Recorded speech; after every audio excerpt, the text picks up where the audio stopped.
Everybody was nice, the party was pumping. Hey, yeah. And everybody having a ball. Hey, hey.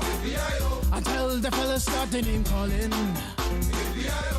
And the girls respond to the call. I have a boom and shout out. Who let the dogs out? Il FUF si trova a Mondragone, Caserta. Il Museo del Cane cerca di raccontare le origini del cane e le origini della relazione appunto uomo-cane. Cerca di raccontare questa relazione attraverso reperti archeologici, attraverso una collezione di collari antichi, attraverso sculture, opere pittoriche.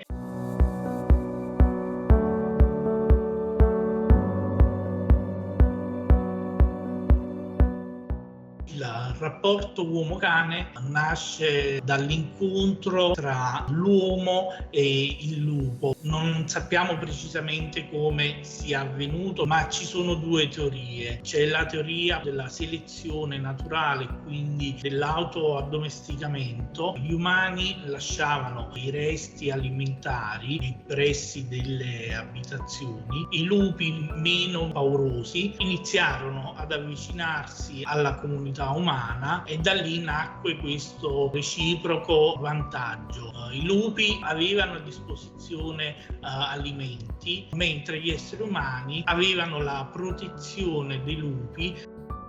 Oltre a questa teoria c'è anche la teoria del maternaggio. Capitava frequentemente che gli umani uccidessero dei lupi per cibarsi e quindi restassero dei cuccioli di lupo orfani. Le donne e i bambini si è ipotizzato avessero accudito questi cuccioli. Da questo momento in poi è avvenuta la domesticazione, c'è stato un cambiamento fisiologico, morfologico e comportamentale del lupo che si è adattato alla vita dell'essere umano. Inizialmente il cane veniva molto sfruttato.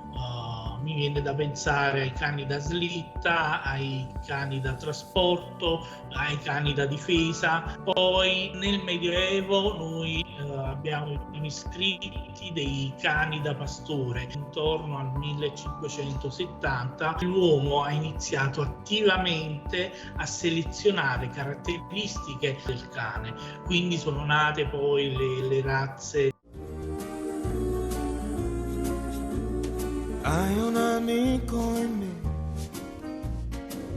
un grande amico in me. Se la strada non è dritta ci sono 2000 pericoli. Ti basti solo ricordare che c'è un grande amico in me. Con il Rinascimento il cane inizia ad assumere un valore sempre più importante all'interno della società. In quel periodo però erano solo le famiglie più aristocratiche, le famiglie reali, che potevano permettersi un cane da compagnia. Negli ultimi 50 anni, dall'utilizzo zootecnico dell'animale, si è passato ad un'interazione zooantropologica del cane, in cui si tiene conto anche dell'aspetto emotivo. C'è un vero amico in me, più di un amico in me, un vero amico in me.